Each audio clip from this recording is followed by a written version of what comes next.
2 digits are divisible by 7. So 2 digit numbers ఎన్ని ఉన్నాయి 7 తో డివిజిబుల్. సో 7 టేబుల్ తీసుకుంటే 7, 14, 21, 28 అండ్ సో ఆన్ ఇట్లా వస్తాయి. సో 2 digits అన్నప్పుడు 7 అనేది కౌంట్లోకి రాదు కాబట్టి తీసేయండి. అండ్ మనకు చివరిలో 100 లోపు తీసుకుంటే 100 అనేది 7 తోటి డివైడ్ కాదు కాబట్టి తీసేయాలి. 99 కూడా 7 తోటి డివైడ్ అవుతుంది కాదు సార్ కాబట్టి అది కూడా తీసేయండి. 98 అనేది 7 తోటి డివిజిబుల్ అవుతుంది కాబట్టి లాస్ట్ నెంబర్ వచ్చేసి ఏమవుతుంది మనకు 98 అవుతుంది. సో ఇది ఒక అర్థమెటిక్ ప్రోగ్రెషన్. ఈ అర్థమెటిక్ ప్రోగ్రెషన్లో మనకు ఫస్ట్ నెంబర్ ఏ వచ్చేసి 14, డి వచ్చేసి 7 ఎందుకంటే 7 పెరుగుతుంది కాబట్టి రైట్. మనకు ఎన్ కావాలి అంటే ఎన్ని నెంబర్స్ ఉన్నాయో కావాలి. లాస్ట్ నెంబర్ మనకు తెలుసు a n is equal to 98. So ఏఎన్కి formula a plus n-1 into d. A అంటే 98, ఏ అంటే 14 ప్లస్ n-1 ఇంటూ డి అంటే ఏంటండి 7. సో ఈ 14 వస్తే 98 minus 14 n-1 ఇంటూ 7. సో మనకి ఇక్కడ 84 అవుతుంది. 84 is equal to n-1 into 7. 7 1s 7, 2s 14. So 12 is equal to n-1. Therefore n is equal to 12 plus 1 అంటే n is equal to ఎంత అవుతుంది మనకు 13. So n is equal to 13 అనేది మనకు fourth option. So fourth option is sum of 15 terms in AP 3, 6, 9 and so on. So 3, 6, 9 so on అనేది మనకి ఇచ్చిన arithmetic progression. So దీంట్లో ఏ వచ్చేసి 3, డి వచ్చేసి 6 minus 3 అంటే 3. n is equal to 15 ఎందుకంటే 15 టర్మ్స్కి మనకు ఇక్కడ టోటల్ అడగడం జరిగింది. టోటల్ ఎస్ఎన్కి ఫార్ములా వచ్చేసి n/2 into 2a plus n-1 into d. n అంటే మనకు 15/2 2 ఇంటూ 3 ప్లస్ n-1 అంటే 15 minus 1 ఇంటూ డి అంటే మనకి ఇక్కడ 3. 15/2 6 ప్లస్ ఇది 14 అవుతుంది. 14 3s 42. So 15/2 into 48 2 1s 2 24s. So మనకు మిగిలేది 15 into 24. So 15 into 24 24 into 15. So 5 4s 20 5 2s 10 12 4 2 0 6 3 కాబట్టి ఆన్సర్ వచ్చేసి 360. సో 360 మనకు ఆప్షన్ నెంబర్ 2లో కనిపిస్తుంది కాబట్టి 2 ఇస్ ఆప్షన్ నెంబర్ 2. సో ఈ విధంగానే చేయాలని లేదు. This is the one of the easiest. 15th question the value of x satisfies 2x minus of 4 minus x is equal to 5 minus x. ఇచ్చిన equation తీసుకుందాం. 2x minus of 4 minus x is equal to 5 minus x. So దాన్ని మనం ఏ విధంగా రాసుకోవచ్చు అంటే 2x minus 4 minus into minus plus x is equal to 5 minus x. 2x ఇక్కడ ఒక 1x. So total 3x minus 4 is equal to 5 minus ఇది 1x అన్నట్టు ఇక్కడ.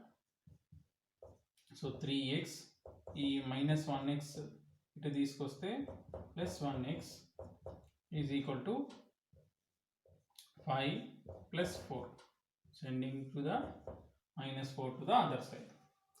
So 3x plus 1x అంటే total 4x is equal to 5 plus 4 9. So x is equal to 9/4. 9/4 అనేది ఇక్కడ ఆప్షన్లో లేదు, డెసిమల్లో ఉంది కాబట్టి 9 4తో డివైడ్ చేయాలి. 4 2s 8 1 మిగులుతుంది. పాయింట్ పెట్టుకుంటే 0 మళ్ళీ 4 2s 8 2 మిగులుతుంది, 0 పెట్టుకోవచ్చు, పాయింట్ పెట్టుకున్నాం కాబట్టి 4 5 20.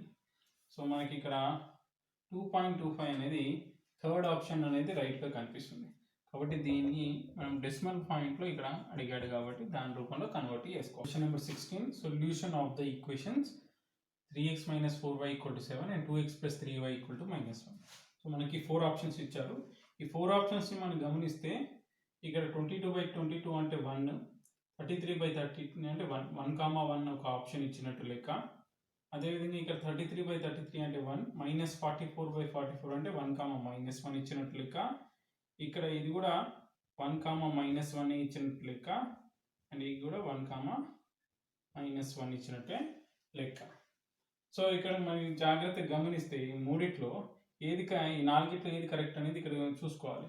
ఇక్కడ చూడండి 3x - 4y, 3x - 4y = 7. 3కి 4 కలిపితే 7 వస్తుంది.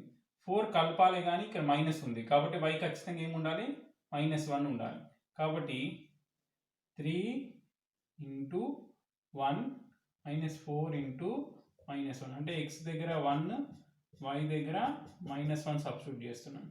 సో 3 1 3, -× -4 × 1 4, 7. సో 7 = 7 అంటే మనకు x1 y -1 పెడితే ఫస్ట్ అయితే సాటిస్ఫై అవుతుంది. సెకండ్ చూద్దాం. 2x + 3y = -1. 2 × x అంటే మనం 1 అనుకున్నాం కదా, ప్లస్ 3 × y అంటే ఏమనుకున్నాం మనం, -1 అనుకున్నాం, -1. సో 2 - 3 = -1, -1 అంటే మనకు ఈ రెండు సాటిస్ఫై అవుతున్నాయంటే x1 y -1 అనేది క్లియర్గా అర్థమవుతుంది. సో 1, y -1లో ఏది మన కరెక్ట్ ఆప్షన్ అనేది ఇక్కడ సెలెక్ట్ చేసుకోవాల్సి ఉంటుంది.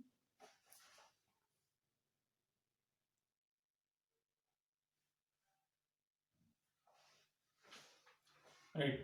If sigma n = 45, then n value is how much? So sigma n = 45 ఇచ్చాడు. సిగ్మా n కి formula n × n + 1/2 = 45. So n × n + 1 = 45 × 2. So n × n + 1 = 45 2 90. అంటే ఒక నెంబరు దాని తర్వాత నెంబరు, n × n + 1 అంటే ఒక నెంబరు దాని తర్వాత నెంబర్ మల్టిప్లై చేస్తే 90 కావాలి. సో ఇక్కడ ఉన్న ఆప్షన్స్ చూద్దాం. ఆప్షన్ నెంబర్ 1 9 తీసుకున్నాం అనుకోండి, 9 × 9 + 1 అన్నట్టు లెక్క. సో 9 × 9 + 1 అంటే 9 × 10, 9 10s 90. ఆప్షన్ నెంబర్ 2 చూసాం అనుకోండి, 10 × 10 + 1 అంటే 10 × 11, ఇది 110. ఇది పెరుగుతూనే ఉంటుంది కాబట్టి ఇవన్నీ ఆప్షన్స్ కాదు, మనకు 90 కావాలి కాబట్టి 90 వచ్చినటువంటి ఆన్సర్ ఏది మనకు ఆప్షన్ నెంబర్ 1. కాబట్టి మనం ఇక్కడ ఈ క్వశ్చన్కి ఆన్సర్ ఏంటిది 90. ఇలా కూడా చేయొచ్చు, లేదా ఇదే ప్రాసెస్ని మనం కంటిన్యూ కూడా చేయొచ్చు. ఫర్ ఎగ్జాంపుల్ ఇది trial and error method.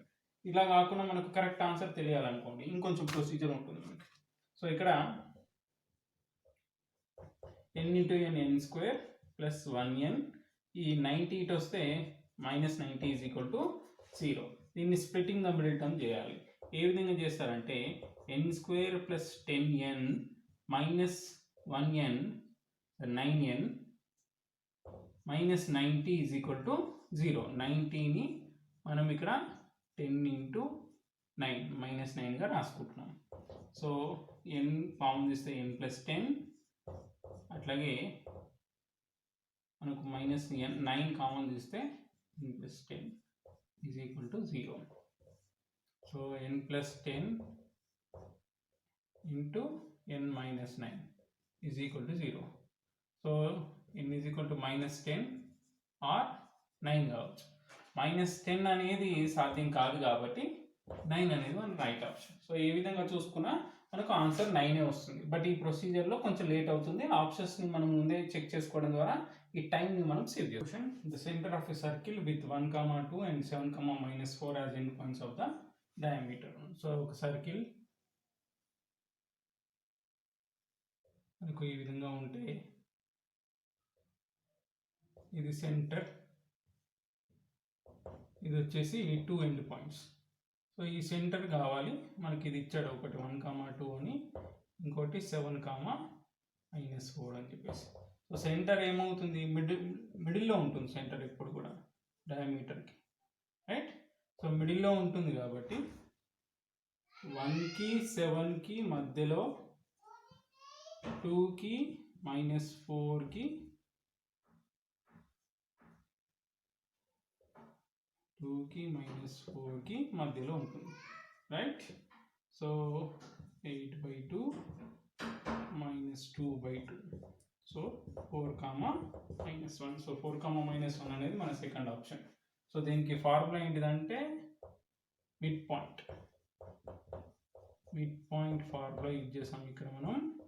x1 + x2/2 y1 + y2/2. ఇది x1 వాల్యూ, ఇది y1 వాల్యూ, ఇది x2 వాల్యూ, ఇది y2 వాల్యూ. సో ఈ విధంగా మనం మిడిల్లో ఉంటుందన్న కాన్సెప్ట్ యూజ్ చేసుకుంటే చాలా కామన్గా అపియర్ చేయగలిగినటువంటి question.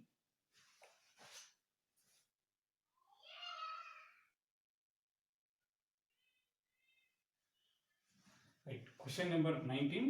Area of a triangle formed by x cos alpha + y sin alpha = p with coordinate axis. See, x cos alpha plus y sin alpha is equal to p. x by p into cos alpha plus y by p into sin alpha is equal to p by p. Cancel అవుతుంది, answer 1 వస్తుంది. x by p into 1 by cos alpha plus y by p into 1 by sin alpha is equal to 1.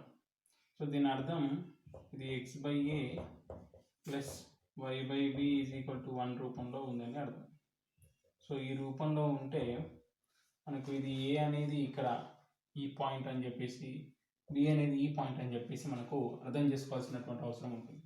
So ఇక్కడ ఇది p by cos alpha అవుతుంది, ఇది p by sin alpha అవుతుంది. So ఇక్కడ ఈ ట్రయాంగిల్కి సంబంధించినటువంటి ఏరియా అడుగుతున్నాడు. సో ఈ ట్రయాంగిల్కి సంబంధించిన ఏరియా అన్నప్పుడు ఇక్కడ ఇది నుంచి ఏదైతే ఉంటుందో ఇది బేస్ అవుతుంది. సో ఈ బేస్కి సంబంధించిన నెంబరే ఇది. So p by cos alpha అనేది బేస్కి సంబంధించినటువంటి నెంబర్ అవుతుంది. ఇది హైట్ అవుతుంది h. ఈ h అనేది p by sin alpha అవుతుంది. సో ట్రయాంగిల్కి సంబంధించిన area formula ½ into base into height.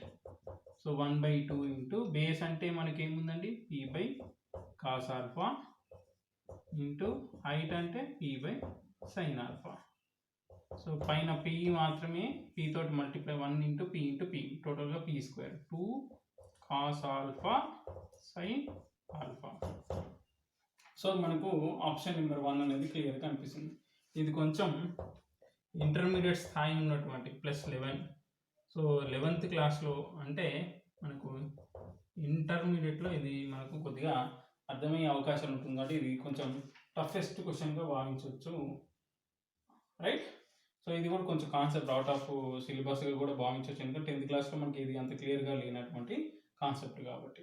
So వీలైనంత వరకు అటెంప్ట్ చేయడం వరకే మనం చేయగలిగాం. Question number 20. If x plus 7y = 7 and 7x minus 3y = -3, then y value is how much? So మనకి ఇక్కడ x plus 7y is equal to 7, 7x minus 3y is equal to -3 అనేటటువంటి రెండు ఈక్వేషన్స్ ఇచ్చారు. y value కావాలి అంటే xని eliminate చేయాలి. xని ఎలిమినేట్ చేయాలంటే ఇక్కడ మనం మొత్తం xని కూడా 7తో మల్టిప్లై చేసామనుకోండి, మనకి ఏమవుతుంది 7x + 7 7 49y is equal to 7 7 49 అవుతుంది. మనకి ఇది అలాగే రాసుకుందాం, 7x minus 3y is equal to -3. ఇక్కడ సబ్ట్రాక్షన్ చేద్దాం అంటే ఇక్కడ సింబల్స్ మారిపోతాయి. ఇవి రెండు క్యాన్సిల్ అవుతాయి. 49కి 3 కలిపితే 52y, 49కి 3 కలిపితే 52. So y is equal to 52/52. So 52 1 52 కాబట్టి y ఆన్సర్ ఈస్ 1. సో ఇక్కడ మనం దీన్ని సాల్వ్ చేయడానికి ఎలిమినేషన్ మెథడ్ యూజ్ చేయడం జరిగింది, right. So elimination method use చేసి y వాల్యూ కనుక్కోవచ్చు, రైట్. జడ్జ్ చేయడం కష్టం.